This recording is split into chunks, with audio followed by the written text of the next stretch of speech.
Baitul Manan Lestari Abadi, yang insyaallah kita semua sama-sama Allah Subhanahu wa Ta'ala. Setiap kita tentunya selalu berharap dan berdoa kepada Allah Subhanahu wa Ta'ala agar kita dan keluarga-keluarga kita dijadikan oleh Allah Subhanahu wa Ta'ala orang-orang yang selalu istiqomah dalam beribadah kepada Allah Subhanahu wa Ta'ala. Karena ibadah ini merupakan satu hal yang memang harus selalu kita jaga dan harus selalu kita lakukan. Karena ini merupakan perintah dari Allah Subhanahu wa Ta'ala. Sebagaimana dikatakan oleh Allah Subhanahu wa Ta'ala, "Wa ma khalaqtul jinna wal insa illa liya'budun." Dan tidak diciptakan jin dan manusia ya Allah kecuali untuk beribadah kepada. Jadi sekali lagi ibadah ini merupakan satu tugas yang Allah berikan kepada kita. Jadi kita sebagai seorang hamba, ketika kita banyak diberikan kenikmatan oleh Allah Subhanahu wa Ta'ala, banyak diberikan segala-galanya oleh Allah Subhanahu wa Ta'ala, maka sebagai wujud syukur kita, ucapan terima kasih kita kepada Allah Subhanahu wa Ta'ala, yaitu kita menjalankan ibadah, menjalankan ibadah. Kita tahu ibadah itu ada dua, ada ibadah makhluk, ada juga ibadah ghair makhluk.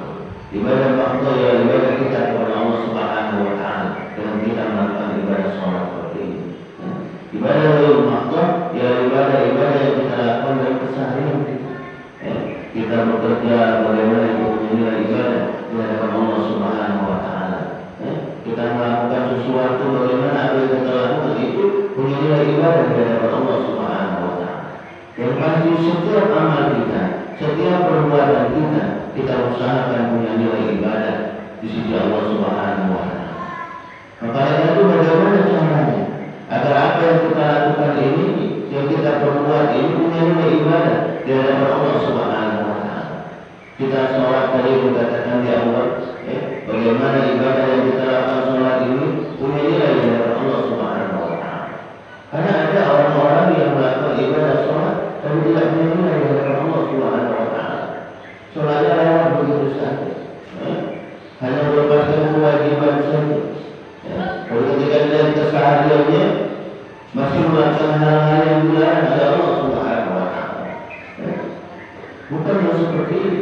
Karena dalam hadis berkata Rasulullah SAW sendiri, beliau memberitahukan kepada kita, "Inna sholata tanha 'anil fahsya'i wal munkar." Sesungguhnya sholat itu mencegah dari perbuatan keji dan munkar. Jadi ketika kita selama istiqomah dalam menjalankan perintah Allah sholat ini, dalam kondisi apapun kita, sesibuk apapun kita, tetap yang namanya ibadah sholat ini harus selalu kita lakukan. Kenapa? Karena ini dikatakan di awal, sholat itu merupakan amanah yang Allah berikan kepada kita untuk kita laksanakan ketika kita hidup di dunia ini. Dan dengan sholat ini juga, insya Allah Subhanahu wa Ta'ala akan menjamin kehidupan kita, memberikan kebahagiaan kepada kita, bahagia dunia kita, bahagia juga insya Allah kita kembali kepada Allah Subhanahu wa Ta'ala. Karena setiap kita manusia tentunya sekali lagi mengharapkan kebahagiaan dari Allah Subhanahu wa Ta'ala.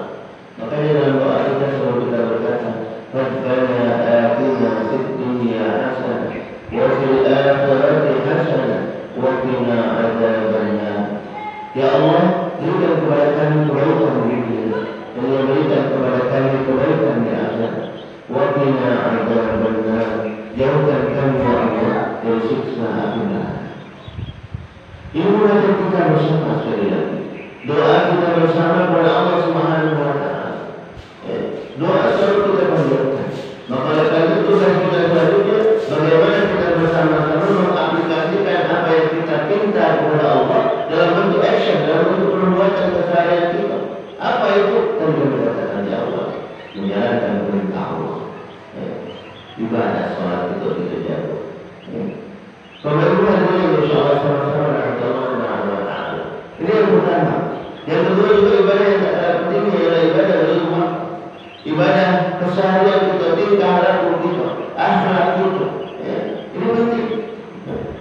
Karena terkadang maaf ada orang yang ibadahnya bagus, sholatnya bagus, tapi akhlaknya, tingkah lakunya kepada sesama manusia kurang bagus. Dengan tanggul, maaf, masih galak dari keburukan, masih galak tak tegur